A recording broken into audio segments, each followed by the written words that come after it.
तर हा एक विषय त्याच्यामध्ये आलेला आहे. तर 2000 कोटी रुपये हे दपुटे ग्रुपचे आहेत. आमची इच्छा आहे की आम्ही सगळेच द्यावं, पण त्याच्यामधला एक 25% ब्लॉक हा रिझर्व्ह फंड म्हणून राहील. जर आपण 2000 कोटी असेल तर 500 कोटी रुपये रिझर्व्ह फंड राहील, 1500 कोटी रुपये ज्ञानरत्न वाटप करण्यात येतील. 500 कोटी रुपये रिझर्व्ह ह्याच्यासाठी राहील की पुढचे जे फंड्स येणार आहेत ते फंड्स येऊपर्यंत ते 500 कोटी रुपये रिझर्व्ह राहतील.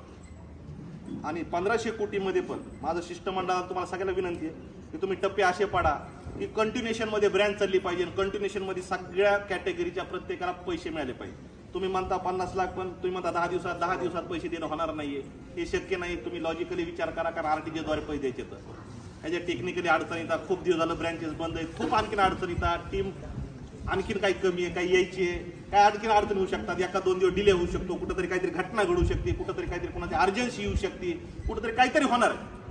पण ते आपल्याला सगळं सहन करून चालायचं. तर त्याचाही तुम्ही सगळ्यांनी विचार करून तेवढा एक टाइम लाईन त्यामध्ये बसवा. नाही ना, बरोबर. सर, ते 11 तारखेला मारलेले आरटीजीएसचे ते लोड आहे काय पुढलं, त्याचं काय करायचं?